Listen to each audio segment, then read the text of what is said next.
평생을 달려왔습니다. 새벽이 오기 전에 눈을 뜨고 어둠이 내리기 전에 집에 돌아오는 날이 수십 년이었습니다. 밥상 앞에 앉아 숟가락을 드는 것조차 사치처럼 느껴지던 시절이 있었습니다. 그 시절을 우리는 그냥 살았습니다. 힘들다고 말할 겨를도 없었고 지쳤다고 멈출 수도 없었습니다. 그렇게 살다 보니 어느새 머리에 흰서리가 내렸고 거울 속에는 낯선 노인이 서 있었습니다. 그런데 이상한 일이 있습니다. 그토록 바라던 쉼이 찾아왔는데 막상 쉬려고 앉으니 마음이 편하지 않습니다. 할 일이 없다는 것이 이렇게 무거운 짐이 될 줄은 몰랐습니다. 아침에 눈을 떠도 오늘 어디로 가야 할지 모르고 저녁에 누워도 오늘 무엇을 했는지 모르겠습니다. 분명히 살아있는데 살아있다는 느낌이 나지 않습니다. 이것은 당신만의 이야기가 아닙니다. 오늘 이 글을 읽고 계신 분들 중 많은 분이 같은 감각을 가슴 한편에 품고 계실 겁니다. 말하지 못했을 뿐입니다. 표현할 언어를 찾지 못했을 뿐입니다. 우리 세대는 감정을 말로 꺼내는 법을 배운 적이 없으니까요. 참고 버티는 것이 미덕이었고 내색하지 않는 것이 강함이었으니까요. 그러나 이제는 말해도 됩니다. 이 나이에 외롭다고 말해도 됩니다. 이 나이에 무섭다고 말해도 됩니다. 이 나이에 아직 무언가를 원한다고 말해도 됩니다. 그 말을 꺼내는 것이 약한 것이 아닙니다. 오히려 그 말을 꺼낼 수 있는 사람이 진짜 단단한 사람입니다. 지금부터 한 사람의 이야기를 들려드리겠습니다. 72세 이정수 씨는 평생을 교단에 서온 사람이었습니다. 25세 교사가 되어 46해를 학생들과 함께 했습니다. 수학을 가르쳤지만 그가 진짜로 가르친 것은 수식이 아니었습니다. 풀리지 않는 문제 앞에서 포기하지 않는 법, 틀렸을 때 다시 시작하는 법, 답이 하나가 아닐 수 있다는 것을 받아들이는 법. 그것이 그가 수십 년 동안 교실에서 전하려 했던 것이었습니다. 정년이 되던 날 제자들이 작은 자리를 마련해 주었습니다. 꽃다발을 받고 웃으며 사진을 찍었습니다. 그런데 집으로 돌아오는 버스 안에서 이정수 씨는 처음으로 울었습니다. 기쁨의 눈물이 아니었습니다. 정확히 무엇인지 스스로도 알 수 없는 눈물이었습니다. 집에 들어서니 아내가 저녁 밥상을 차려놓고 있었습니다. 아내는 그를 보며 웃었습니다. 수고했어요. 이제 좀 쉬어요. 이정수 씨는 고개를 끄덕이며 자리에 앉았습니다. 그런데 그 말이 이상하게 가슴에 걸렸습니다. 쉬어요. 쉰다는 것이 무엇인가? 평생 쉬고 싶다고 했는데 막상 쉬어도 된다는 말을 들으니 어디서부터 어떻게 쉬어야 하는지를 몰랐습니다. 처음 몇 달은 책을 읽었습니다. 평생 가르치느라 읽지 못했던 책들을 쌓아두고 하나씩 펼쳤습니다. 그런데 읽다 보면 어느 순간 멈추게 됩니다. 이 문장을 누구에게 이야기해 주고 싶다는 생각이 드는데 이야기할 학생이 없었습니다. 아내에게 말을 꺼내 보았지만 아내는 그냥 그래요 하고 넘겼습니다. 아내가 나쁜 것이 아니었습니다. 수십 년을 혼자 집을 지켜온 아내에게는 아내만의 세계가 있었습니다. 이정수 씨가 그 세계에 이제야 들어온 것이었습니다. 그는 점점 말이 없어졌습니다. 말할 상대도 없었고 말할 내용도 없어지는 것 같았습니다. 예전에는 매일 수십 명의 학생들과 이야기를 나눴습니다. 그들의 고민을 들었고 그들의 질문에 답했습니다. 그 대화 속에서 이정수 씨 자신도 살아 있었습니다. 그런데 이제 하루 종일 집 안에 있다 보면 목소리를 쓸 일이 없었습니다. 마트에서 계산을 할 때 아파트 경비원 아저씨에게 인사를 건넬 때 외에는 말을 하지 않는 날도 있었습니다. 그러던 어느 날 오후였습니다. 이정수 씨는 동네 도서관에 책을 반납하러 갔다가 한쪽 구석에 붙어 있는 종이 하나를 보았습니다. 손글씨로 쓴 종이였습니다. 글씨가 삐뚤삐뚤했습니다. 같이 철학 이야기 나눌 사람 찾습니다. 나이 상관없습니다. 매주 목요일 오후 2시. 도서관 열람실. 이정수 씨는 그 종이 앞에서 한동안 서 있었습니다. 철학. 그 단어가 오랫동안 잠들어 있던 무언가를 건드렸습니다. 젊은 시절 그는 수학 교사이기 전에 철학을 사랑하는 청년이었습니다. 22에 칸트를 처음 읽으면서 밤을 새웠던 기억이 있었습니다. 헤겔을 읽으며 이 세상이 이해되는 것 같다고 느꼈던 순간도 있었습니다. 그런데 살다 보니 그런 생각들은 어딘가에 묻혀버렸습니다. 먹고 사는 일이 먼저였고 아이들 가르치는 일이 먼저였습니다. 목요일이 되었습니다. 이정수 씨는 열람실 문 앞에서 잠시 망설였습니다. 들어가야 하나 말아야 하나.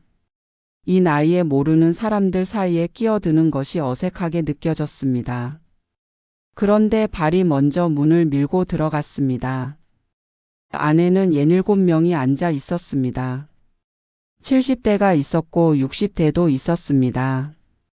종이에 글씨를 쓴 사람은 81살의 최학규 씨였습니다. 전직 목수였습니다. 손이 굵고 거칠었지만 눈빛이 맑았습니다. 최학규 씨가 웃으며 말했습니다. 잘 오셨습니다. 우리는 어렵게 하지 않습니다. 그냥 살면서 궁금했던 것들을 이야기합니다. 그날의 주제는 단순했습니다. 사람은 왜 늙는 것이 두려울까? 그 질문 하나가 2시간 동안 이야기의 씨앗이 되었습니다. 누군가는 늙음이 두렵지 않다고 했습니다.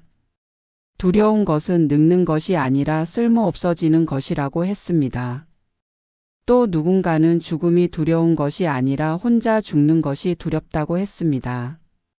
이정수 씨는 처음에 듣기만 했습니다. 그런데 어느 순간 말이 나왔습니다. 저는 이런 생각을 합니다. 늙는 것이 두렵다는 감각 자체가 사실은 아직 살고 싶다는 뜻이 아닐까요? 두렵다는 것은 잃고 싶지 않은 것이 있다는 뜻이니까요. 열람실이 조용해졌습니다. 최학규 씨가 천천히 고개를 끄덕였습니다. 맞아요. 두려움은 애착의 다른 이름이에요. 이정수 씨는 그날 집에 돌아오면서 오랫동안 느끼지 못했던 감각을 느꼈습니다. 가슴이 조금 따뜻했습니다. 대단한 일이 있었던 것이 아니었습니다. 그냥 이야기를 나눴을 뿐이었습니다. 그런데 그 이야기가 오랫동안 사용하지 않았던 방의 창문을 여는 것 같았습니다. 그 후로 이정수 씨는 목요일을 기다리게 되었습니다. 모임은 달마다 조금씩 달라졌습니다. 어떤 날은 노자를 읽었습니다. 어떤 날은 자신이 살아온 이야기를 나눴습니다. 어떤 날은 아무 주제 없이 그냥 앉아서 창밖을 보며 지금 이 순간에 대해 이야기했습니다. 최학규 씨는 늘 말했습니다. 정답이 없어도 됩니다. 결론이 없어도 됩니다. 그냥 생각하는 것 자체가 살아있다는 증거입니다. 그 말이 이정수 씨의 마음에 깊이 박혔습니다. 생각하는 것 자체가 살아있다는 증거. 그는 교사 시절 학생들에게 답을 구하는 법을 가르쳤습니다. 그런데 이제 그는 답 없이 질문하는 법을 배우고 있었습니다. 그것이 더 어려웠지만 더 넓은 세계였습니다. 어느 목요일 모임에서 한 분이 물었습니다. 선생님, 인생을 다시 살 수 있다면 어떻게 사시겠어요? 이정수 씨는 잠시 생각했습니다. 그리고 말했습니다. 저는 똑같이 살겠습니다. 다만 한 가지만 바꾸겠습니다. 그때그때 더 자주 멈추겠습니다. 달리면서 보지 못했던 것들을 멈춰서 보겠습니다. 바람이 어느 방향에서 불어오는지, 내 옆에 있는 사람이 오늘 어떤 표정을 하고 있는지, 그런 것들을 더 많이 보겠습니다. 그 말이 끝나고 열람실이 잠시 고요했습니다. 최학규 씨가 말했습니다. 선생님, 그 멈춤을 지금 시작하시면 됩니다. 지금 늦지 않았어요. 이정수 씨는 그날 집으로 돌아오며 천천히 걸었습니다. 평소에는 그냥 지나쳤던 골목 담장에 핀 작은 꽃이 보였습니다. 이름을 몰랐습니다. 그런데 이름을 몰라도 아름다웠습니다. 그 꽃 앞에서 이정수 씨는 잠시 멈췄습니다. 그것으로 충분했습니다. 이정수 씨의 이야기에서 우리가 배울 수 있는 것이 있습니다. 사람은 말을 할 때 살아 있습니다. 생각을 나눌 때 살아 있습니다. 그런데 나이가 들수록 말할 자리가 사라집니다. 직함이 사라지고 역할이 사라지면 그 사람에게 말을 거는 사람도 줄어듭니다. 그래서 스스로 자리를 만들어야 합니다.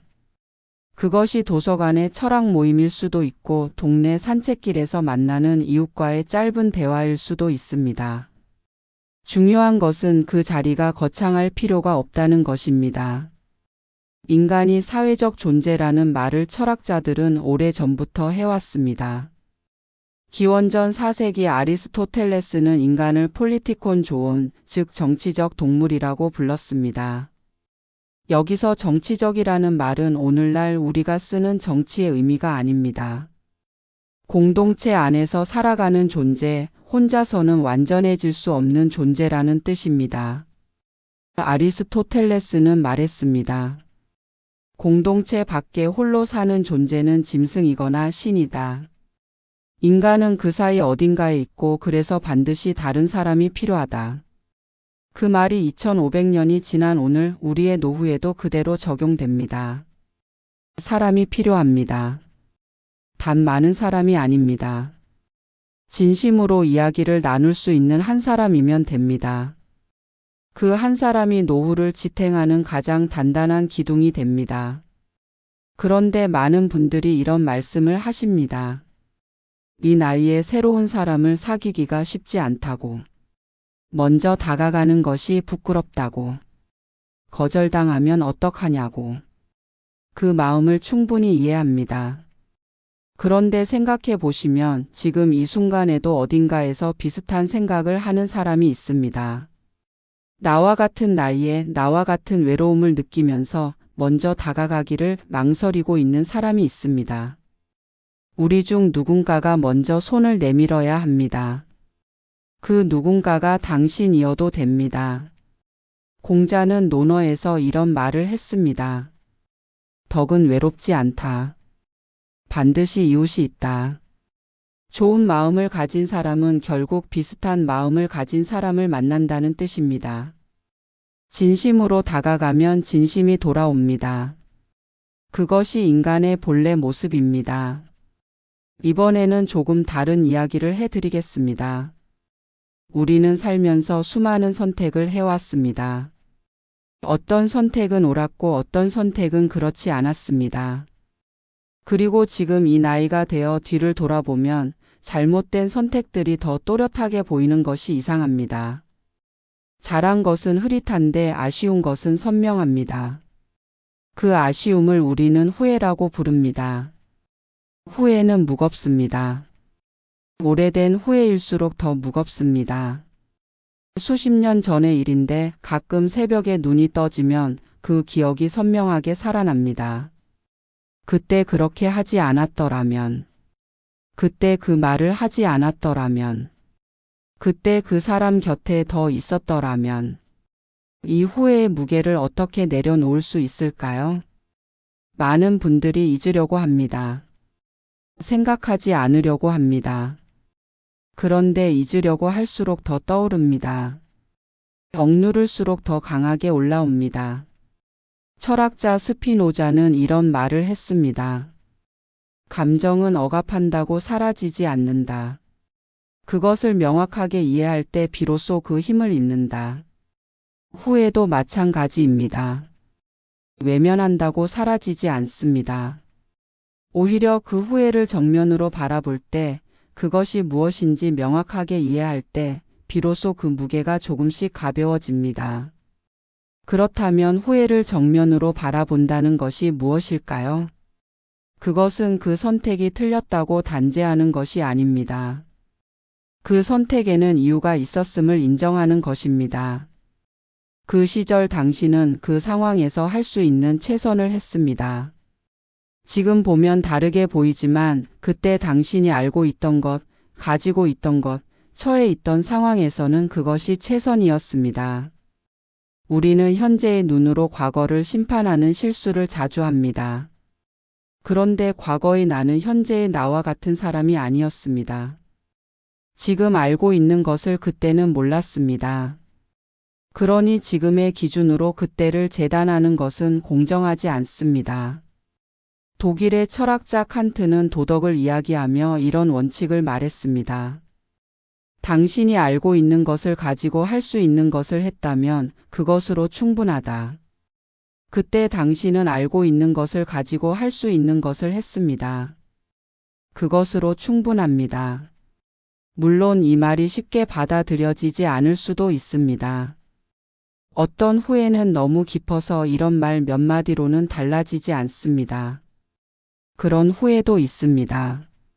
그럴 때는 무리하게 용서하려 하지 않아도 됩니다. 다만 그 후회가 오늘 하루를 모두 집어삼키지 않도록 조금의 공간을 남겨두는 것이면 됩니다. 오늘이라는 하루가 후회 속에서만 살기에는 너무 아깝습니다. 지금까지 살아오면서 깨달은 것이 있습니다. 인생은 덧셈이 아닙니다. 우리는 젊은 시절 덧셈으로 살았습니다. 더 많이 벌고 더 많이 갖고 더 높이 올라가는 것이 잘 사는 것이라고 믿었습니다. 그리고 그 믿음으로 열심히 달렸습니다. 그 달림이 나쁜 것이 아니었습니다. 그 덕분에 가족을 먹여 살렸고 이 나라가 일어섰습니다. 그런데 나이가 들수록 인생은 덧셈이 아니라 뺄셈이 되어 갑니다. 하나씩 내려놓아야 합니다. 직함을 내려놓고 역할을 내려놓고 남과 비교하는 마음을 내려놓고 더 가져야 한다는 욕심을 내려놓아야 합니다. 그런데 내려놓는다는 것이 포기가 아닙니다. 비워야 채워지기 때문입니다. 노자는 도덕경에서 이런 말을 했습니다. 위악일익 위도일손. 배움을 위해서는 날마다 더하지만 도를 위해서는 날마다 덜어낸다. 날마다 덜어냄으로써 결국 아무것도 하지 않음에 이르고 그런데 그 아무것도 하지 않음으로써 이루지 못하는 것이 없다. 이것이 어렵게 들릴 수 있습니다.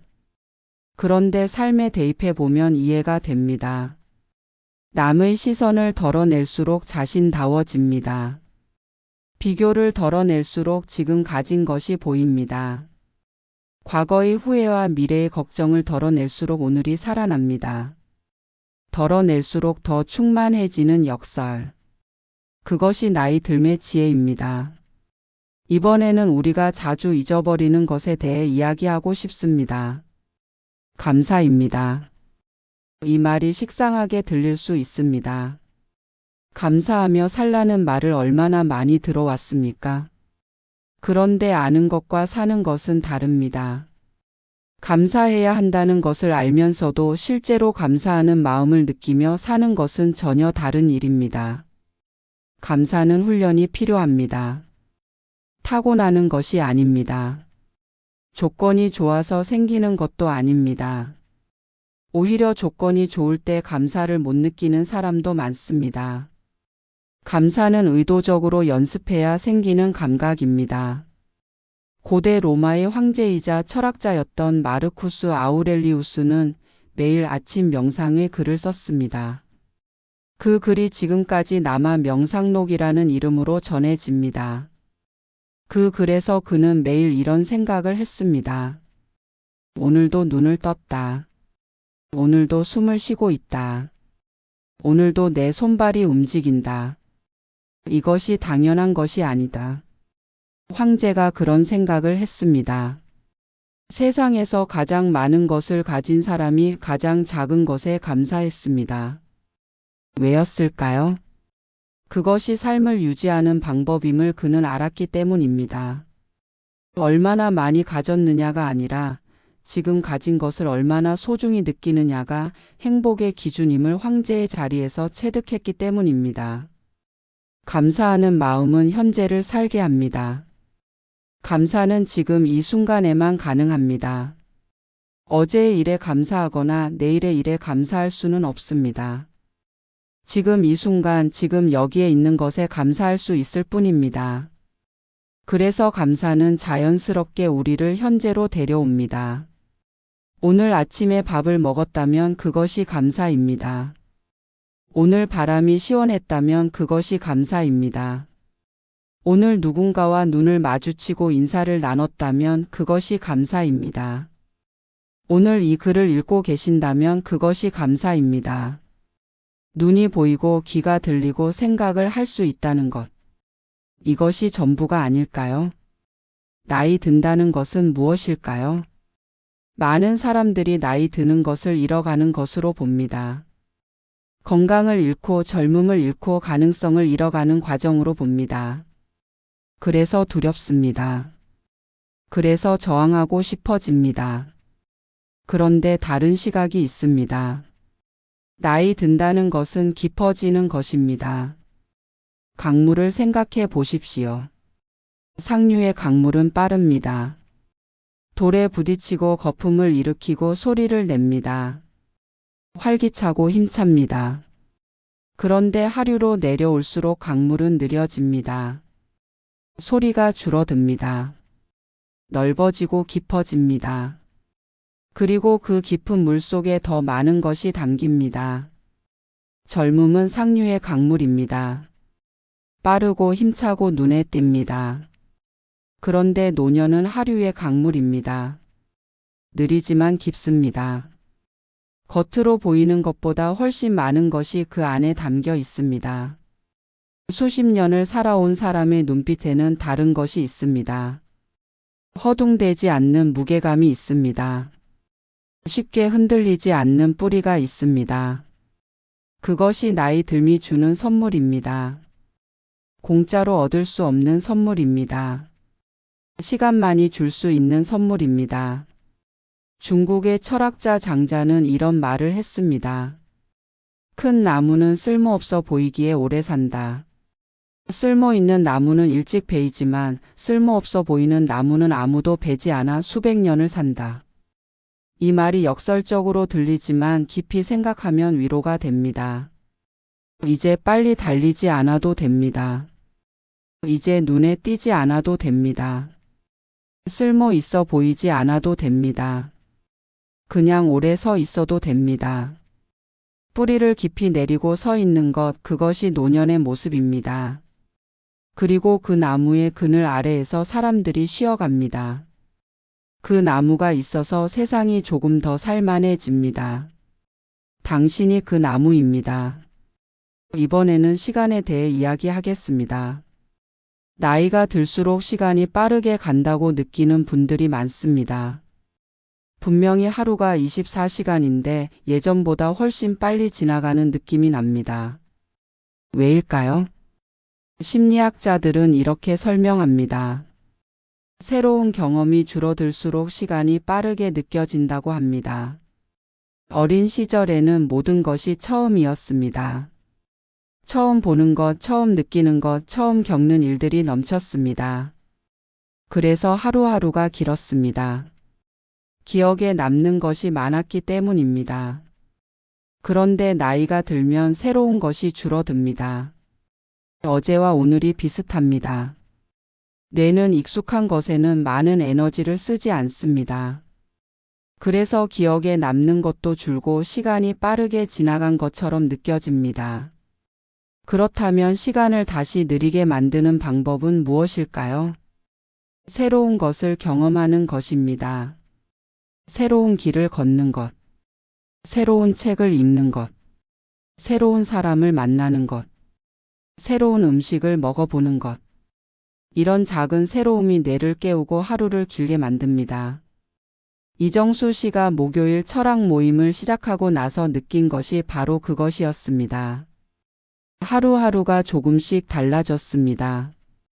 그 달라짐이 하루를 살게 하는 힘이 되었습니다. 새로운 것이 꼭 거창할 필요는 없습니다. 오늘 평소에 가지 않던 골목으로 걸어보는 것. 오늘 평소에 주문하지 않던 것을 먹어보는 것. 오늘 평소에 듣지 않던 음악을 들어보는 것. 오늘 평소에 연락하지 않던 사람에게 먼저 전화해 보는 것. 이 작은 새로움들이 쌓여서 하루가 달라지고 한 달이 달라지고 결국 삶이 달라집니다. 뇌과학에서는 신경가소성이라는 개념을 이야기합니다. 사람의 뇌는 어느 나이에도 새로운 자극을 받으면 변화한다는 것입니다. 70세에 그림을 시작해도 뇌는 새로운 연결을 만듭니다. 80세에 글을 쓰기 시작해도 뇌는 반응합니다. 90세에 새로운 노래를 배워도 뇌는 살아 움직입니다. 뇌는 나이를 모릅니다. 자극을 알 뿐입니다. 살아있는 한 배울 수 있습니다. 살아있는 한 변할 수 있습니다. 살아있는 한 새로워질 수 있습니다. 오늘 들려드린 이야기들을 돌아보면 결국 하나의 이야기로 모입니다. 지금 이 순간을 사는 것. 과거도 아니고 미래도 아닌 지금 이 순간.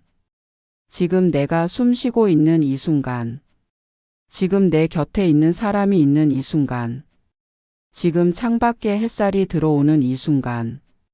불교 철학에서는 이것을 지금 이 순간에 깨어 있음이라고 합니다. 선불교에서는 오직 지금 여기라고 가르칩니다. 서양 철학에서는 현존이라고 부릅니다.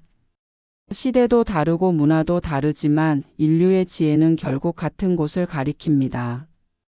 지금 여기. 어제의 후회가 아닙니다. 내일의 걱정이 아닙니다. 지금 여기 이 순간입니다. 그런데 이것이 왜 이렇게 어려울까요?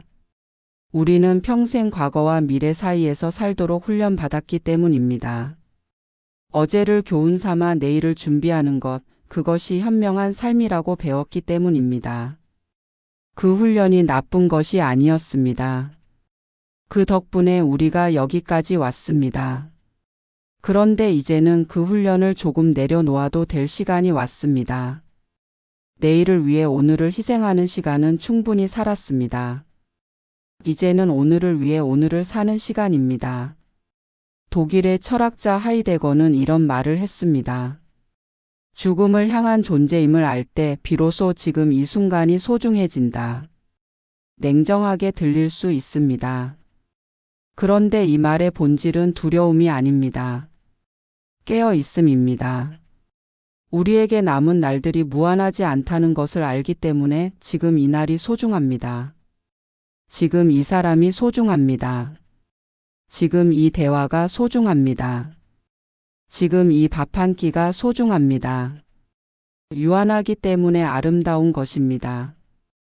벚꽃이 아름다운 것은 오래 피어 있기 때문이 아닙니다. 금방 지기 때문에 아름답습니다. 우리의 시간도 그렇습니다. 영원하지 않기 때문에 지금 이 순간이 빛납니다. 마지막으로 한 가지를 더 말씀드리고 싶습니다. 당신이 살아온 삶이 값집니다. 이것을 잊지 마십시오. 젊은 세대가 살고 있는 이 세상은 우리가 만든 것입니다. 그 어렵던 시절에 포기하지 않고 버텨낸 사람들이 있었기 때문에 지금의 세상이 있습니다. 당신이 그 사람 중 하나입니다. 그 삶이 화려하지 않았어도 됩니다. 역사에 이름이 남지 않았어도 됩니다. 묵묵히 제 자리에서 최선을 다한 사람들이 세상을 유지합니다. 그것이 진짜 역사입니다. 기록되지 않은 역사가 더 많은 법입니다. 당신의 삶이 그 역사입니다. 이제 뒤를 돌아보면 아쉬운 것들이 보일 수 있습니다. 더 잘할 수 있었는데, 더 해줄 수 있었는데 하는 마음이 들 수 있습니다. 그런데 그 마음 자체가 당신이 사랑하는 사람이 있다는 뜻입니다. 더 잘해주고 싶은 사람이 있다는 뜻입니다. 그 마음이 남아있는 한 아직 늦지 않았습니다. 오늘 그 사람에게 전화 한 통을 해도 됩니다. 오늘 그 사람에게 고맙다고 말해도 됩니다. 오늘 그 사람 손을 한번 잡아도 됩니다. 늦었다고 생각하는 그 순간이 사실은 가장 빠른 순간입니다. 오늘 이 글을 끝까지 읽으신 분들께 한 가지만 부탁드리겠습니다. 오늘 밤 잠들기 전에 딱 한 가지만 생각해 보십시오. 오늘 내 곁에 있어서 고마운 것이 무엇인가? 아주 작은 것이어도 됩니다. 아침에 따뜻한 물로 세수를 할 수 있었던 것. 창밖에 오늘도 하늘이 있었다는 것. 이름 모를 꽃 한 송이가 피어 있었다는 것. 누군가가 내 이름을 불러주었다는 것. 그 감사가 오늘 하루를 마무리하는 방식이 되면 됩니다. 그리고 내일 아침 눈을 뜨면 다시 오늘 하루에 감사할 거리를 찾으면 됩니다. 그렇게 하루하루가 쌓이면 어느 날 문득 깨닫습니다. 내가 꽤 괜찮은 삶을 살고 있구나.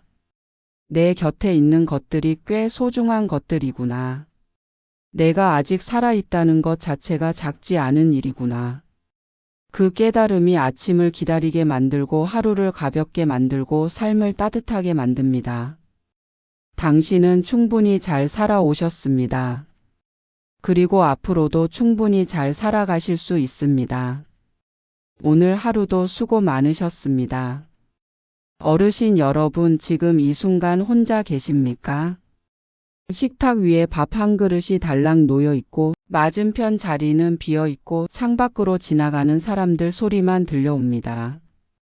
오늘도 휴대폰을 열어봤지만 밤새 온 문자 한 통 없고 누가 찾아올 것 같지도 않습니다. 그 고요함이 때로는 너무 무거워서 숨이 턱 막히는 것 같을 때가 있으십니까? 그렇다면 오늘 이 이야기를 꼭 끝까지 들어주십시오. 오늘 들려드릴 이야기는 특별한 사람의 이야기가 아닙니다. 여러분 옆집에서 혹은 여러분 자신의 마음속에서 실제로 일어나고 있는 이야기입니다. 혼자라는 것이 왜 외로움이 아니라 자유인지, 아무도 찾지 않는 하루가 왜 슬픈 것이 아니라 평화로운 것인지 오늘 그 비밀을 낱낱이 풀어드리겠습니다. 74세 박성분 할머니의 이야기를 먼저 들려드리겠습니다. 성분 할머니는 경기도 수원의 작은 아파트에서 혼자 사십니다. 슬하에 두 아들을 두었고 35년을 교사로 살면서 수백 명의 아이들을 가르쳤습니다. 남편은 6년 전 심장마비로 갑자기 세상을 떠났습니다. 퇴직하고 나서야 두 사람이 함께 여행도 다니고 여유롭게 살자고 약속했는데 그 약속은 끝내 지켜지지 못했습니다. 아이들을 키울 때는 집 안이 늘 시끄러웠습니다. 두 아들이 싸우는 소리, 밥 달라고 보채는 소리, 텔레비전 소리, 전화벨 소리. 피곤하기도 했지만 그 소란함이 곧 살아있다는 증거였습니다. 하지만 지금은 완전히 다릅니다. 냉장고 돌아가는 소리, 시계 초침 소리만 들립니다. 아침에 눈을 뜨면 가장 먼저 하는 일이 있습니다. 습관처럼 옆자리를 손으로 더듬어 보는 것입니다. 손이 닿는 곳은 차갑고 텅 비어 있습니다. 그때마다 현실이 다시 한번 가슴을 치고 들어옵니다. 아침을 혼자 먹고 점심을 혼자 먹고 저녁도 혼자 먹습니다. 큰아들은 서울에서 바쁘게 일하고 작은 아들은 캐나다로 이민을 갔습니다. 명절 때는 큰아들 내외가 잠깐 다녀가지만 손주들은 어른들 대화보다는 제 폰만 들여다보다 금방 일어서 버립니다. 성분 할머니는 그럴 때마다 이상한 감정을 느낍니다. 보고 싶어서 기다렸는데 막상 와도 뭔가 어색하고 가고 나면 오히려 더 허전합니다. 교단에 서 있을 때는 아이들 앞에서 늘 당당했습니다. 목소리도 크고 이야기도 자신 있게 했습니다. 그런데 요즘은 거울을 보는 게 두렵습니다. 언제 이렇게 등이 굽어졌는지, 언제 이렇게 얼굴에 주름이 깊어졌는지 이런 생각이 자꾸 듭니다. 나는 이제 아무에게도 필요 없는 사람이 된 건가? 평생 남을 위해 살았는데 마지막은 왜 이렇게 혼자인가? 밤이 되면 더 힘듭니다. 어두운 방에 혼자 누워 있으면 온갖 생각이 밀려옵니다. 아무도 모르게 혼자 아프면 어쩌나, 마지막 순간에도 아무도 곁에 없으면 어쩌나. 그런 생각에 새벽 2시, 3시까지 잠을 이루지 못하는 날이 많아졌습니다. 혹시 지금 이 말이 내 이야기처럼 들리십니까? 그렇다면 조금만 더 들어주십시오. 지금부터 성분 할머니의 이야기가 어떻게 바뀌었는지 말씀드리겠습니다. 사건은 아주 작은 곳에서 시작됐습니다. 퇴직한 지 8년이 지난 어느 봄날 성분 할머니는 무심코 집 근처 도서관에 들어갔습니다. 무언가 목적이 있어서가 아니었습니다. 그냥 걷다 보니 발이 그리로 향했을 뿐입니다. 도서관 입구 게시판에 공지 하나가 붙어 있었습니다. 시니어 한 줄 일기쓰기 모임 매주 화요일 오후 2시. 성분 할머니는 코웃음을 쳤습니다. 뭘 이런 게 다 있어. 일기는 혼자 쓰는 거지. 그냥 지나치려다가 발걸음이 멈췄습니다. 이상하게 그 종이가 눈에서 떠나지 않았습니다. 그날 저녁 할머니는 오래된 서랍 속에서 손자가 선물한 작은 노트를 꺼냈습니다. 한 번도 쓰지 않았던 노트였습니다. 볼펜을 들고 첫 줄에 이렇게 썼습니다. 오늘은 도서관에 갔다. 딱 5글자였습니다. 그게 전부였습니다. 그런데 이상하게 그 5글자를 쓰고 나서 가슴이 조금 가벼워지는 느낌이 들었습니다. 다음 날도 한 줄을 썼습니다. 오늘 아침에 창밖에 비가 왔다. 빗소리가 좋았다. 그 다음 날도 또 그 다음 날도 한 줄씩 썼습니다. 처음에는 일상적인 것들만 적었습니다. 무엇을 먹었는지, 날씨가 어땠는지. 그런데 한 달쯤 지나자 슬그머니 다른 것들이 나오기 시작했습니다. 오늘 오전에 갑자기 남편 생각이 났다. 보고 싶다. 그래도 괜찮다. 큰아들이 전화했다. 짧았지만 목소리 들으니 좋았다. 아침에 혼자 밥을 먹는데 나물이 맛있었다. 내가 무친 게 이렇게 맛있었나. 2달이 지나자 성분 할머니는 놀라운 사실을 깨달았습니다. 노트 안에 쓰인 것들이 전부 혼자 있는 시간 속에서 일어난 일들이라는 것을. 그리고 그것들이 결코 슬프거나 비참한 일들이 아니라는 것을. 창밖 빗소리를 좋아한다는 것, 나물 무치는 손맛이 있다는 것, 혼자 있어도 남편에 대한 그리움을 품을 수 있다는 것. 이것들을 성분 할머니는 35년 교사 생활 동안 단 한 번도 알지 못했습니다. 늘 다른 사람들을 보느라 자기 자신을 들여다볼 틈이 없었던 것입니다. 혼자 있는 시간 속에서 성분 할머니는 처음으로 자기 자신을 만나고 있었습니다. 이번엔 조금 다른 분의 이야기를 들려드리겠습니다. 71세 이달수 할아버지는 40년 넘게 목수로 일하셨습니다. 손에서 대패 냄새가 채 가시기도 전에 허리를 다쳐 일을 그만뒀습니다. 아내는 5년 전부터 치매가 와서 지금은 요양원에 계십니다. 아이들은 셋인데 모두 제 살기 바쁩니다.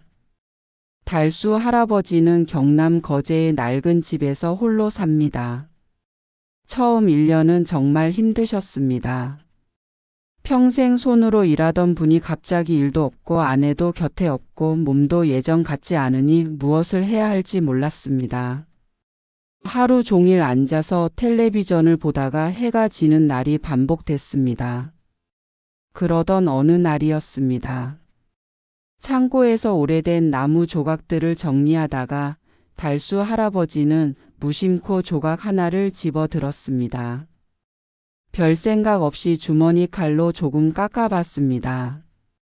새 모양이 됐습니다. 조그만 참새 한 마리.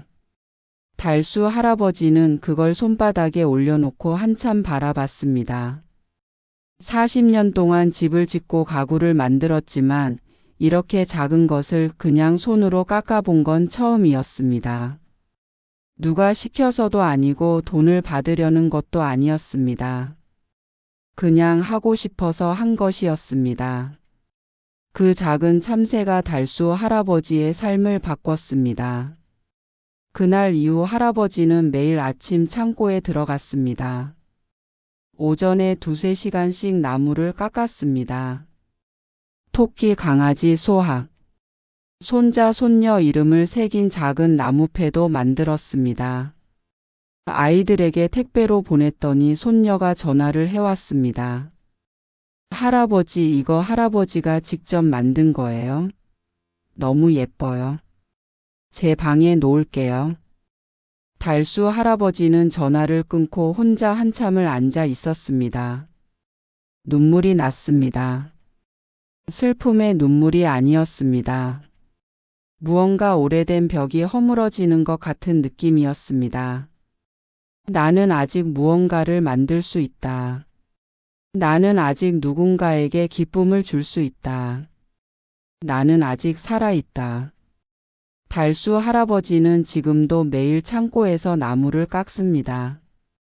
아무도 시키지 않아도, 아무도 보지 않아도, 아무도 오지 않아도 혼자만의 그 시간이 하루 중 가장 기다려지는 시간이 됐습니다.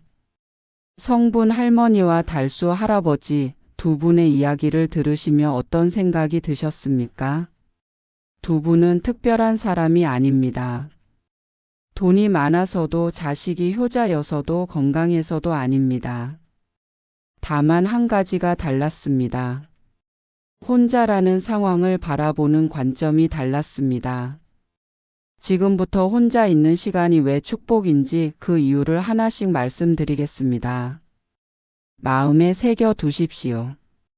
평생을 누군가의 어머니로, 아내로, 교사로, 일꾼으로 살아오셨습니다. 그 역할들 속에서 정작 나는 사라져 있었습니다. 내가 무엇을 좋아하는지, 무엇을 원하는지, 어떤 사람인지 돌아볼 틈이 없었습니다. 그런데 이제 아무도 없습니다. 역할도 사라졌습니다. 그냥 나로 존재하면 됩니다. 성분 할머니가 노트에서 발견한 것이 무엇이었습니까? 빗소리를 좋아한다는 것, 나물 무치는 손맛이 있다는 것. 74년을 살면서 처음 알게 된 자신의 모습이었습니다. 혼자 있어야 내 목소리가 들립니다. 조용해야 내 마음이 보입니다. 누군가 곁에 있으면 기대가 따라옵니다. 이렇게 해야 한다, 저렇게 살아야 한다는 보이지 않는 시선들. 하지만 이제 아무도 없습니다. 아침에 일어나고 싶을 때 일어나도 됩니다. 먹고 싶은 걸 먹고 보고 싶은 것을 봐도 됩니다. 누구 눈치 볼 필요가 없습니다. 달수 할아버지가 나무를 깎을 때 아무도 그것을 잘한다 못한다 평가하지 않았습니다. 그냥 할아버지 혼자서 원하는 대로 할 수 있었습니다. 그것이 완벽한 자유입니다.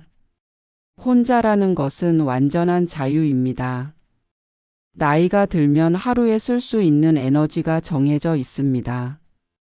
다른 사람과 어울리고 눈치 보고 맞춰주는 것은 생각보다 많은 에너지를 씁니다. 손님이 다녀가고 나면 기력이 쫙 빠져서 저녁에는 아무것도 못하는 날 다들 경험해 보셨지 않습니까? 하지만 아무도 찾지 않으면 그 에너지가 고스란히 남습니다. 그 에너지로 산책을 하고 책을 읽고 좋아하는 일을 할 수 있습니다. 아무도 찾지 않는 하루는 에너지가 가장 풍족한 하루입니다. 사람을 만나면 저절로 비교가 됩니다. 친구 아들이 얼마를 번다더라, 이웃이 새 아파트로 이사를 갔다더라. 비교는 행복의 씨앗을 갉아먹습니다. 하지만 혼자 있으면 비교 대상이 없습니다. 남이 잘 되든 못 되든 내 마음은 흔들리지 않습니다. 내가 가진 것이 적어도 비교할 상대가 없으니 불만이 생기지 않습니다. 비교가 멈추는 순간 마음의 평화가 찾아옵니다. 여럿이 있을 때는 보이지 않는 것들이 있습니다. 어떻게 보일까, 뭐라고 생각할까, 이런 것들이 늘 앞을 가립니다. 하지만 혼자 있으면 그런 것들이 사라집니다. 결국 중요한 것은 남이 나를 어떻게 보느냐가 아니라 내가 오늘을 어떻게 느끼느냐입니다.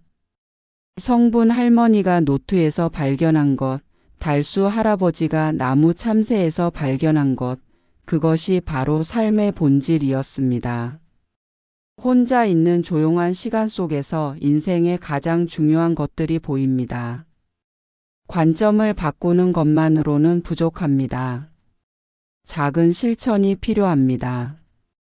지금 말씀드리는 것들 중에서 딱 하나만 골라 오늘부터 시작해 보세요. 성분 할머니가 했던 것처럼 오늘 하루를 딱 한 줄로 씁니다. 잘 쓸 필요 없습니다. 문법도 상관없습니다. 오늘 뭘 먹었는지, 날씨가 어땠는지, 무슨 생각이 들었는지. 그 한 줄이 2달 후 여러분 자신을 다시 만나게 해줄 것입니다. 달수 할아버지의 나무 참새처럼 오래전에 하고 싶었지만 바빠서 못했던 일이 있을 겁니다. 그림, 뜨개질, 악기, 글쓰기, 텃밭 가꾸기, 무엇이든 좋습니다. 잘할 필요 없습니다.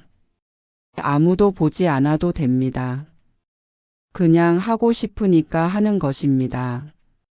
걸으면서 새소리를 듣고 바람을 느끼고 계절의 변화를 봅니다. 자연은 우리를 평가하지 않습니다. 있는 그대로 받아줍니다.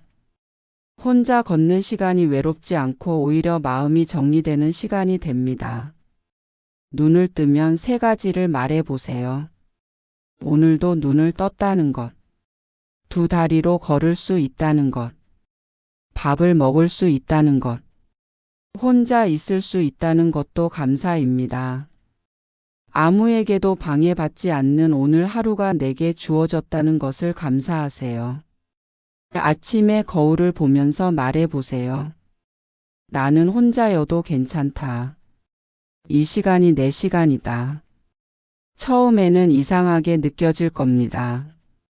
거짓말 같을 수도 있습니다. 하지만 한 달만 계속하면 조금씩 믿어지기 시작합니다. 텔레비전을 끄고 라디오를 끄고 그냥 조용히 앉아 있어 보세요. 창밖을 바라보아도 좋고 따뜻한 차를 마셔도 좋습니다. 처음에는 견디기 힘들 수도 있습니다. 하지만 익숙해지면 그 고요가 가장 편안한 시간이 됩니다. 혼자 있는 것이 좋다고 해서 모든 관계를 끊으라는 말이 아닙니다. 많은 사람을 자주 만나는 것보다 한 사람과 진심으로 이야기하는 것이 훨씬 낫습니다. 마음이 통하는 단 한 사람. 그 사람과 일주일에 한 번 깊은 이야기를 나눠보세요. 성분 할머니는 지금도 매일 노트를 씁니다. 어느새 노트가 4권이 됐습니다. 그 안에는 74년 인생에서 한 번도 몰랐던 자기 자신의 이야기들이 빼곡히 담겨 있습니다. 달수 할아버지의 창고 선반에는 작은 나무 조각품들이 가득합니다. 손녀가 올 때마다 이번엔 뭘 만들었어요? 하며 눈을 반짝입니다. 할아버지는 그 눈빛 때문에 또 창고로 들어갑니다. 2 분의 삶은 화려하게 바뀐 것이 없습니다. 여전히 혼자입니다. 자식들이 갑자기 자주 오는 것도 아니고 친구들이 많아진 것도 아닙니다. 바뀐 것은 딱 하나입니다. 혼자라는 사실을 바라보는 눈이 달라진 것입니다. 지금 이 순간에도 수많은 어르신들이 혼자 계십니다. 그런데 그 혼자 속에서 어떤 분들은 매일 조금씩 자기 자신을 발견하고 있습니다. 오늘 빗소리가 좋았다고, 나물 맛이 좋았다고, 참새 조각이 잘 됐다고 작은 것들 속에서 인생을 누리고 있습니다. 여러분도 할 수 있습니다. 지금 몇 살이십니까? 60대입니까? 70대입니까? 80대입니까? 나이는 관계없습니다. 오늘부터 시작하면 됩니다. 아무도 찾지 않아도 괜찮습니다. 전화벨이 울리지 않아도 괜찮습니다. 혼자 밥을 먹어도 괜찮습니다. 그 고요한 시간 속에서 평생 만나지 못했던 진짜 여러분을 만나시길 바랍니다. 인생의 가장 아름다운 꽃은 때로는 가장 고요한 자리에서 핍니다. 건강하십시오. 평화롭게 사십시오. 끝까지 들어주셔서 감사합니다. 여러분 지금 이 순간 손을 한번 바라보십시오. 주름이 생겼습니까? 마디가 굵어졌습니까? 그 손이 얼마나 많은 것을 들어 올렸는지, 얼마나 많은 것을 붙들어 왔는지. 그 손만큼 정직하게 말해주는 것이 없습니다. 그런데 한 가지 여쭤보겠습니다. 그 손으로 여러분 자신의 삶을 붙든 적이 있으십니까? 남편, 아내, 자식, 일, 집 걱정. 그 모든 것을 붙들어 왔는데 정작 나 자신을 위해 그 손을 내민 적이 있으십니까? 오늘 이야기는 바로 그 물음에서 시작합니다. 살다 보면 어느 순간 이런 느낌이 옵니다. 나는 충분히 살았는가? 아직 살아있는데 왜 이렇게 다 끝난 것 같은 느낌이 드는가? 그 느낌이 찾아왔을 때 어떻게 해야 하는지. 오늘 그 이야기를 함께 나눠보겠습니다. 지금부터 한 사람의 이야기를 들려드리겠습니다. 여러분 세대라면 어딘가 아직은 어딘가 내 이야기 같은 그런 삶입니다. 박성태 씨는 올해 72입니다. 경상도 시골 마을에서 15형제 중 셋째로 태어났습니다. 아버지는 일찍 몸이 상했고 어머니 혼자서 밭을 일구며 자식들을 먹여 살렸습니다. 박성태 씨는 중학교를 마치자마자 부산으로 내려갔습니다. 조선소에서 일을 배웠고 20살이 되던 해에 정식 기술자가 됐습니다. 손재주가 있었습니다. 성실했습니다. 묵묵히 일하는 사람이었습니다. 30살에 지금의 아내를 만났습니다. 아내는 봉제 공장에서 일하는 여성이었고 두 사람은 월세 단칸 방에서 살림을 시작했습니다. 아이 셋을 낳았습니다. 위로 딸 둘, 막내가 아들이었습니다. 박성태 씨의 하루는 늘 새벽 5시에 시작됐습니다. 도시락 싸들고 조선소로 향했고 저녁 8시가 넘어야 집에 들어올 수 있었습니다.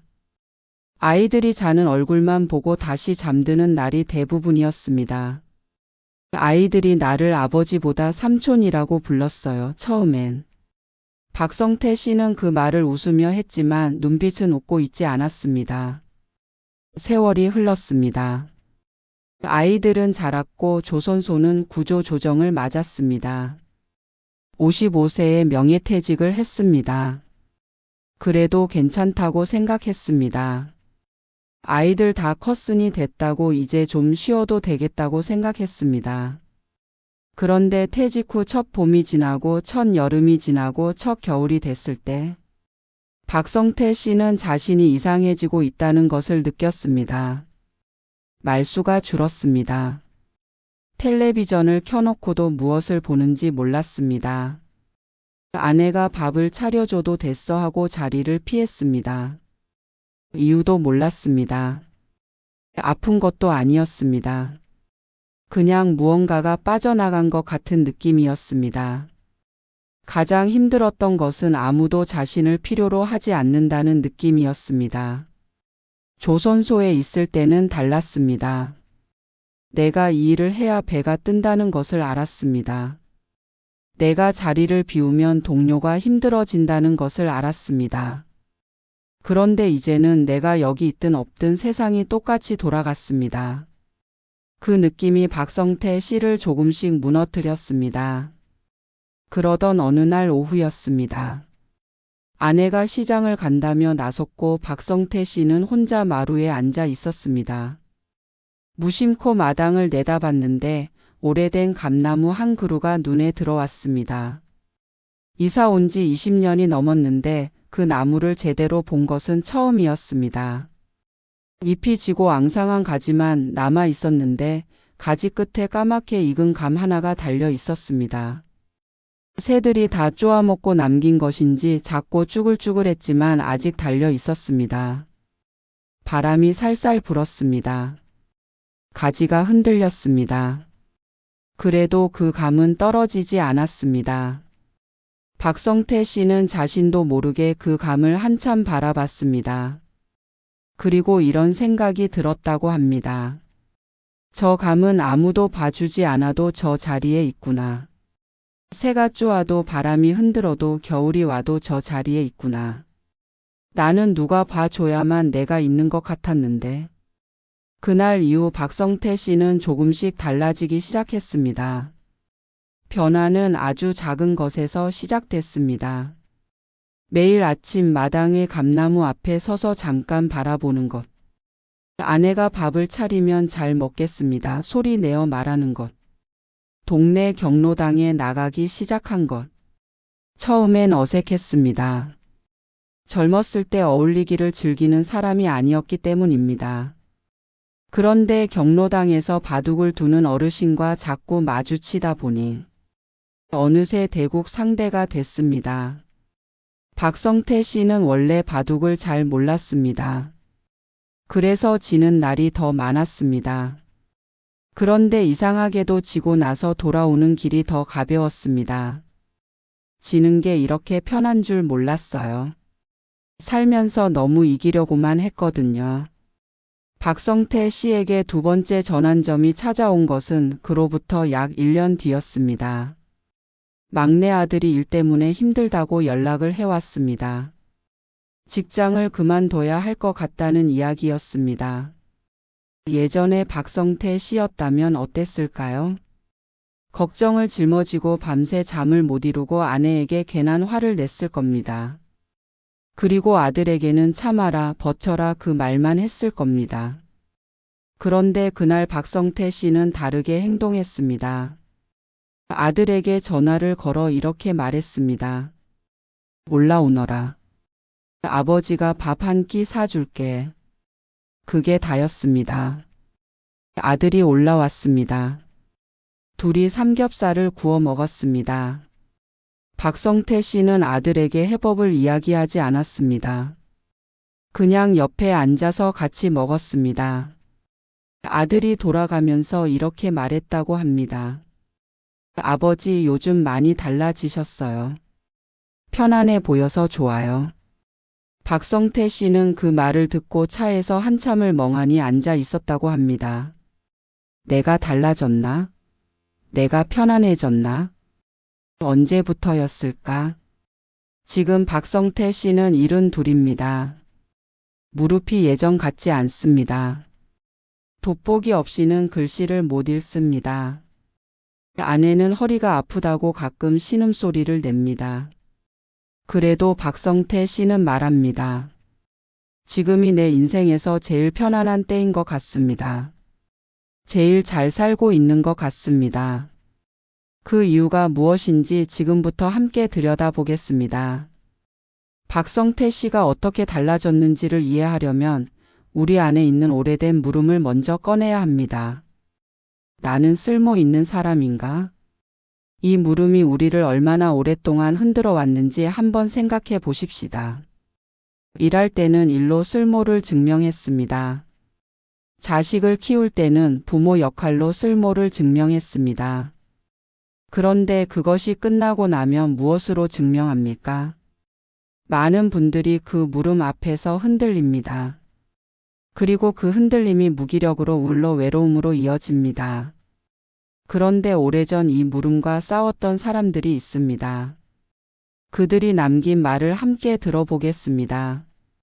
17세기 네덜란드의 철학자 스피노자는 이런 말을 남겼습니다. 자유로운 인간은 죽음에 대해 가장 적게 생각한다. 그의 지혜는 죽음에 대한 명상이 아니라 삶에 대한 명상이다. 이 말이 처음에는 당연하게 들릴 수 있습니다. 그런데 가만히 생각해 보면 이것이 얼마나 어려운 일인지 알게 됩니다. 우리는 하루에도 몇 번씩 미래를 걱정합니다. 몸이 더 나빠지면 어떡하나, 자식이 잘못되면 어떡하나, 돈이 떨어지면 어떡하나. 스피노자가 말한 것은 그 걱정을 없애라는 것이 아닙니다. 그 걱정이 오늘 하루를 다 잡아먹지 못하게 하라는 것입니다. 지금 이 순간을 사는 것, 그것이 가장 자유로운 삶이라고 했습니다. 박성태 씨가 감나무를 바라보던 그 오후가 바로 스피노자가 말한 순간이었습니다. 걱정을 해결한 것이 아니라 지금 이 순간 앞에 그냥 서 있었던 것입니다. 동양 철학의 뿌리 노자는 도덕경에서 이런 말을 남겼습니다. 지족자부. 족함을 아는 사람이 부유한 사람이다. 우리 세대는 참 오랫동안 덜을 향해 달려왔습니다. 더 많이 벌어야, 더 좋은 집에 살아야, 자식이 더 잘 돼야. 그것이 나쁜 것이 아닙니다. 그 더가 이 나라를 여기까지 끌어올린 힘이었습니다. 그런데 노자는 묻습니다. 지금 여기 이것으로 충분하다고 느끼는 순간이 있었습니까? 밥 한 끼를 먹으면서 이 밥이 충분하다고 느낀 적이 있었습니까? 오늘 하루를 마치면서 오늘이 충분했다고 느낀 적이 있었습니까? 족함을 안다는 것은 체념이 아닙니다. 포기도 아닙니다. 지금 내 손에 있는 것의 가치를 알아보는 눈입니다. 박성태 씨가 바둑에서 지고 돌아오는 길이 가벼웠던 것은 그날 처음으로 오늘 이 정도면 됐다는 느낌을 알았기 때문이었습니다. 러시아의 대문호 톨스토이는 말년에 이런 말을 남겼습니다. 사람에게는 얼마만큼의 땅이 필요한가? 결국 자신이 누울 수 있는 만큼이면 충분하다. 이것은 비관적인 말이 아닙니다. 오히려 가장 자유로운 말입니다. 우리가 평생 쌓아온 걱정의 절반은 잃을 것에 대한 두려움입니다. 재산, 건강, 지위, 체면. 그것들이 사라질까봐 두려워서 꽉 쥐고 살아왔습니다. 그런데 톨스토이는 묻습니다. 그것들이 정말 당신의 것이었습니까? 가진 것이 많을수록 잃을 것에 대한 두려움도 커집니다. 반대로 지금 이 순간 이 숨 한 번이 내 것이라는 것을 알 때 비로소 진짜 내 것이 무엇인지 보입니다. 박성태 씨가 아들에게 올라오너라 밥 사줄게 라고 말할 수 있었던 것은 그때 그가 가진 것이라고는 그 밥 한 끼와 그 시간뿐이었기 때문입니다. 그리고 그것으로 충분했습니다. 고대 그리스의 철학자 에픽테토스는 노예 출신이었습니다. 아무것도 가진 것이 없는 사람이었습니다. 그가 남긴 말이 있습니다. 어떤 것들은 우리 능력 안에 있고 어떤 것들은 우리 능력 밖에 있다. 우리 능력 안에 있는 것은 오직 우리의 생각과 태도뿐이다. 노예였지만 그의 마음은 자유로웠습니다. 몸은 쇠사슬에 묶여 있었지만 어떻게 생각하느냐는 아무도 빼앗을 수 없었기 때문입니다. 여러분도 내가 어떻게 할 수 없는 것들이 있습니다. 나이, 몸의 변화, 자식의 선택, 세상의 흐름. 그것들은 내 능력 밖에 있습니다. 그런데 오늘 아침 일어나서 어떤 마음으로 하루를 시작할 것인가? 오늘 마주치는 사람에게 어떤 얼굴로 대할 것인가? 그것은 지금도 오늘도 여러분의 손 안에 있습니다. 박성태 씨가 달라진 것은 상황이 달라진 것이 아니었습니다. 무릎은 여전히 아프고 아내의 허리도 여전하고 아들의 직장 문제도 여전했습니다. 달라진 것은 그 상황을 대하는 마음의 방향이었습니다. 이 네 사람 스피노자, 노자, 톨스토이, 에픽테토스. 살았던 시대도 나라도 완전히 달랐습니다. 그런데 이들이 모두 같은 방향을 가리키고 있습니다. 지금 이 순간에 있어라. 내가 가진 것의 가치를 알아라.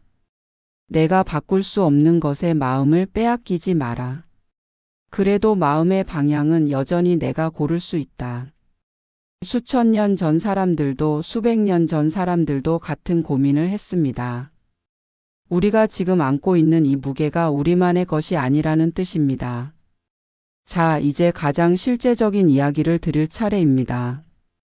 철학자들의 말을 들었습니다. 박성태 씨의 이야기를 들었습니다. 그렇다면 오늘 내가 실제로 무엇을 할 수 있는지. 거창한 이야기가 아닙니다. 오늘 하루에서 시작하는 이야기입니다. 나이가 들면 몸이 말을 많이 합니다. 여기가 쑤시고 저기가 뻐근하고 아침에 일어나기가 예전 같지 않습니다. 많은 분들이 그 소리를 귀찮은 불평으로 듣습니다. 못 들은 척하거나 약으로 누릅니다. 그런데 한번 이렇게 생각해 보십시다. 몸이 말을 한다는 것은 몸이 아직 살아있다는 뜻입니다. 아픈 곳이 있다는 것은 그곳에 아직 감각이 있다는 뜻입니다. 오늘 아침 무릎이 아프다면 그 무릎이 그동안 얼마나 많이 걸었는지 생각해 보십시다. 계단을 오르고 논밭을 걷고 공장 바닥을 수십 년 누빈 그 무릎입니다. 몸의 소리를 귀찮다고 외면하지 말고 오늘 그 몸에 뭔가 작은 것을 해 주십시다. 따뜻한 물에 발을 담그는 것, 햇볕 아래 10분 앉아 있는 것, 스트레칭 두세 가지. 거창하지 않아도 됩니다. 오늘 내 몸에 고생했다고 말해주는 것이 시작입니다. 여러분에게는 한때 좋아했던 것이 있었을 겁니다. 바빠서 잊고 살았을 뿐. 노래를 좋아하셨습니까? 낚시를 좋아하셨습니까? 글씨 쓰는 것을 좋아하셨습니까? 그림을 그리는 것을 좋아하셨습니까? 요리를 즐기셨습니까? 정원을 가꾸는 것을 좋아하셨습니까? 그것을 다시 꺼내 보십시다. 잘해야 할 필요가 없습니다. 남에게 보여줄 필요도 없습니다. 그냥 나 혼자 즐기면 됩니다. 박성태 씨는 바둑을 새로 배웠습니다. 잘 두지 못했습니다. 지는 날이 더 많았습니다. 그래도 좋았습니다. 자신이 무언가를 배우고 있다는 느낌이 오래간만이었기 때문입니다. 무언가를 새로 시작하는 것은 젊음의 특권이 아닙니다. 70에 시작해도 됩니다. 75에 시작해도 됩니다. 시작하는 것 자체가 살아있다는 증거입니다. 나이가 들수록 말이 줄어드는 분들이 많습니다. 귀찮아지기도 하고 말해도 못 알아듣는 것 같기도 하고. 그런데 말 한마디가 사람을 살리는 경우가 있습니다. 경로당에서 오랜만에 만난 친구에게 많이 힘들었지요. 한마디. 자식에게 전화해서 목소리 듣고 싶었다 한마디. 아내에게 남편에게 오늘도 수고했어 한마디. 이 말들이 별것 아닌 것 같지만 받는 사람에게는 하루가 달라질 수 있습니다. 그리고 그 말을 하는 여러분에게도 달라집니다. 말을 한다는 것은 내가 아직 누군가와 연결되어 있다는 것을 확인하는 일이기도 합니다. 박성태 씨가 아들에게 올라오너라라고 했을 때 아들이 달라진 것이 아니었습니다. 그 말을 꺼낸 박성태 씨가 달라진 것이었습니다. 오늘 잘못한 것, 못한 것, 부족한 것. 그것들은 내일 아침까지 기억하지 않아도 됩니다. 오늘 하루를 마칠 때 딱 하나만 기억하십시다. 오늘 기분이 좋았던 순간이 있었는가? 밥이 맛있었던 순간, 햇살이 따뜻했던 순간, 누군가와 눈이 마주쳐 웃었던 순간. 아주 작은 것도 됩니다. 그 하나를 찾는 습관이 쌓이면 하루가 달라집니다. 하루가 달라지면 일주일이 달라집니다. 일주일이 달라지면 한 해가 달라집니다. 이것이 윌리엄 제임스가 말한 작은 태도의 반복입니다. 삶을 통째로 바꾸려 하지 않아도 됩니다. 오늘 기분 좋은 순간 하나를 기억하는 것, 그것으로 충분합니다. 여러분, 오늘 박성태 씨의 이야기를 함께 들었습니다. 스피노자의 말, 노자의 말, 톨스토이의 말, 에픽테토스의 말도 들었습니다. 그 모든 이야기가 결국 하나를 말하고 있습니다. 지금 이 순간이 전부다. 지나간 것은 지나갔습니다. 올 것은 아직 오지 않았습니다. 지금 이 숨, 지금 이 햇살, 지금 이 밥 한 숟가락. 그것이 여러분이 가진 전부이고 그것으로 충분합니다. 여러분 세대는 정말 많은 것을 이겨냈습니다. 굶는 시절을 버텼고 나라를 일으켰고 자식을 키웠습니다. 그 삶이 얼마나 묵직하고 값진 것인지 아무리 말해도 부족합니다. 그러니 이제는 그 무게를 조금 내려놓아도 됩니다. 쓸데없는 걱정에 오늘을 내어주지 않아도 됩니다. 남의 시선에 내 하루를 저당 잡히지 않아도 됩니다. 내가 충분히 살아있다는 것, 지금 여기 있다는 것, 그것이 이미 대단한 일입니다. 박성태 씨는 오늘도 마당의 감나무 앞에 섭니다. 이제 그 나무에는 새 잎이 돋았습니다. 그리고 박성태 씨는 조용히 중얼거린다고 합니다. 오늘도 왔구나. 잘 됐다. 그 말이 감나무에게 하는 건지 자기 자신에게 하는 건지 본인도 잘 모르겠다고 합니다. 그래도 됩니다. 그 말 한마디가 하루를 시작하는 충분한 이유가 됩니다. 여러분의 하루도 그렇게 시작되기를 바랍니다. 오늘 이야기를 들으시고 실천해 보고 싶은 것이 생기셨다면 댓글에 숫자로 적어 주십시다. 한 가지면 1, 두 가지면 2. 여러분 한 분 한 분의 댓글이 이 이야기를 더 멀리 퍼져나가게 합니다. 오늘도 끝까지 함께해 주셔서 진심으로 감사합니다. 내일의 여러분이 오늘보다 조금 더 편안하기를, 그리고 오늘보다 조금 더 나답기를 진심으로 바랍니다.